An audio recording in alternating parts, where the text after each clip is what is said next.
banyak berita tentang asam urat, mahasiswi keperawatan yang mendengar berita tersebut ingin melakukan penyuluhan kepada warga desa terkait waspada terhadap asam urat. Permisi Ibu, boleh tanya di mana rumah Ibu RT di sini? Kebetulan saya Ibu RT di sini. Ada yang bisa saya bantu, Dek? Oh iya Ibu, kami mahasiswi dari Stikes Nani memberikan penyuluhan terkait asam urat. Karena kami mendapatkan informasi banyak ibu-ibu warga di sini mengidap penyakit asam urat. Iya, Dek, betul sekali. Oke, baik Ibu. Kira-kira bisakah kami melakukan penyuluhannya itu besok? Bisa, Dek. Nanti saya infokan ke warga. Baik Ibu, terima kasih atas kesempatannya. Kami pamit dulu Ibu. Iya. Terima kasih Bu. Keesokan harinya datanglah ibu-ibu berkumpul ke balai desa untuk mendengarkan penyuluhan.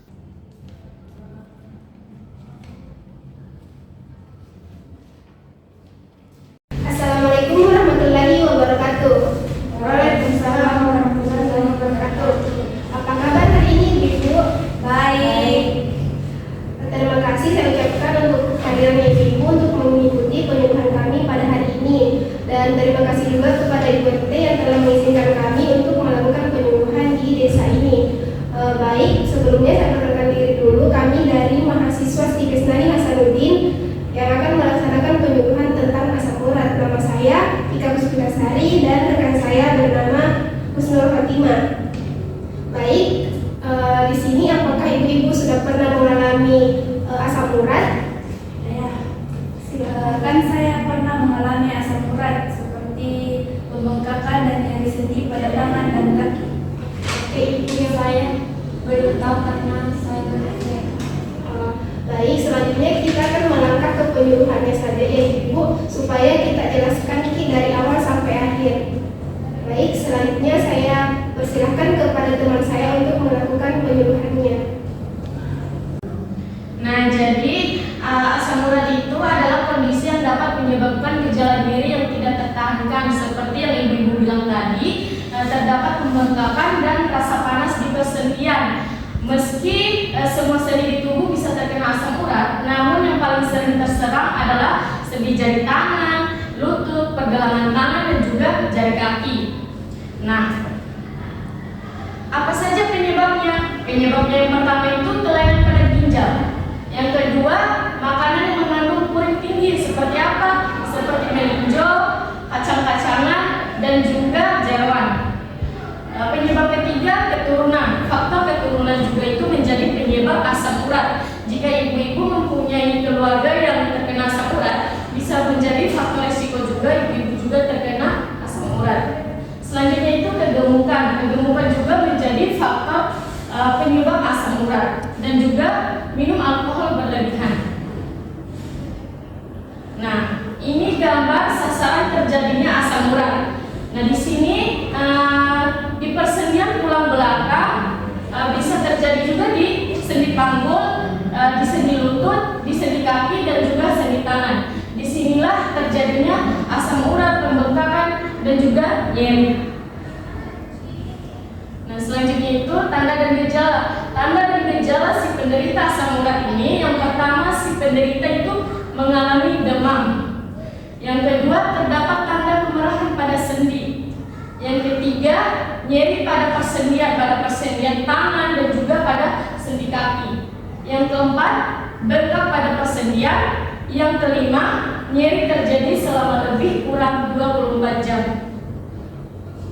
Selanjutnya itu faktor resiko. Faktor resiko yang pertama ini faktor genetik. Faktor genetik itu adalah faktor keturunan. Apakah ibu-ibu di sini ada yang keluarganya itu penderita asam urat? Ya, ada. Nah, jika keluarga kita menderita asam urat, kita juga bisa berisiko terkena asam urat. Yang kedua itu pola makan. Pola makan kita yang tidak teratur, pola makan kita yang tidak sehat, pola makan kita yang tidak seimbang, sehingga kita juga itu berisiko terkena asam urat. Jadi ibu-ibu di sini harus menjaga pola makannya ya. Yang ketiga itu obesitas. Obesitas di sini yaitu kegemukan. Kegemukan bisa menyebabkan faktor resiko terjadinya asam urat. Nah, yang keempat itu jenis kelamin dan usia. Pada asam urat di sini, laki-laki itu bisa rentan terkena asam urat. Yang kelima itu kondisi medis. Misalnya kita punya riwayat penyakit hipertensi, gagal jantung, kita juga itu bisa berisiko terkena asam urat. Nah, selanjutnya jika tidak ditangani, apa yang terjadi pada diri kita? Jika kita tidak menangani asam urat ini, jika kita membiarkan asam urat ini, yang pertama itu kita akan mengalami tekanan darah tinggi. Yang kedua itu penyakit kencing manis. Yang ketiga itu penyakit ginjal. Yang keempat itu cacat. Bahkan bisa menyebabkan kematian. Nah, selanjutnya itu perawatannya. Bagaimana cara kita merawat asam urat ini? Yang pertama itu sendi yang nyeri itu diistirahatkan. Jika ibu-ibu semua mengalami nyeri sendi pada malam hari, jadi kita mengistirahatkan dulu sendi kita. Dengan cara apa? Dengan cara kompres dingin jika sendi terasa nyeri. Yang ketiga itu batasi makanan yang mengandung zat purin tinggi. Makan apa saja itu? Yang pertama itu ada melinjo, kacang-kacangan, dan juga jeroan. Selanjutnya perbanyak minum air putih untuk mengeluarkan asam urat melalui air seni.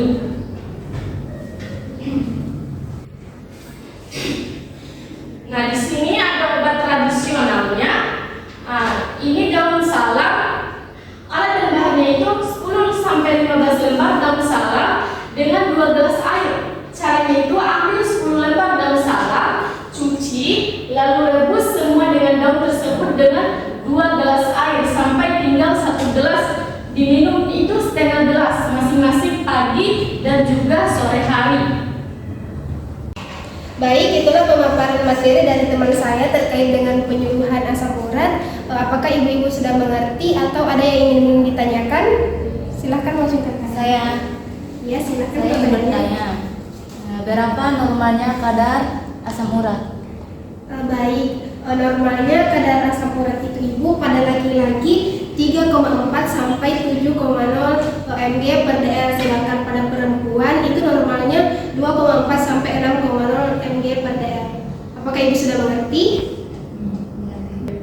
Baik, apakah masih ada yang ingin bertanya? Saya ingin bertanya, Silakan. apa efek jika asam urat terlalu tinggi? Jadi saat asam urat ini sudah menumpuk maka akan terjadi batu ginjal. Nah, batu ginjal ini ketika terjadi penumpukan yang sangat banyak maka di situ akan terjadi penurunan fungsi ginjal. Nah, itu juga bisa dapat mengakibatkan terjadinya gagal ginjal ibu. Bagaimana, bisa dimengerti? Bisa. Baik, terima kasih. Baik, apakah masih ada yang ingin bertanya? Saya. Silakan. Berapa lama penyembuhan untuk asam urat? Baik, pertanyaan ibu akan dijawab oleh teman saya. Baik, untuk proses penyembuhan asam uratnya ini, jika kita menghindari makanan-makanan yang tinggi purin itu seperti kacang-kacangan, melinjo, dan juga jeroan, proses penyembuhannya itu 1-2 minggu jika kita barengi dengan obat tradisional tadi. Apakah ibu bisa mengerti? Baik, ibu masih ada yang mau ditanyakan? Sudah tidak ada. Oke, terima kasih atas kesempatannya hari ini yang meluangkan waktu untuk mengikuti penyuluhan pada sore hari ini, dan mudah-mudahan kita diberi waktu untuk bertemu lagi ke depannya ya ibu. Tetap jaga kesehatan dan lakukan pengobatan untuk menyembuhkan asam uratnya ibu. Sekian dari kami, lebih kurangnya mohon dimaafkan. Assalamualaikum warahmatullahi wabarakatuh. Waalaikumsalam warahmatullahi wabarakatuh.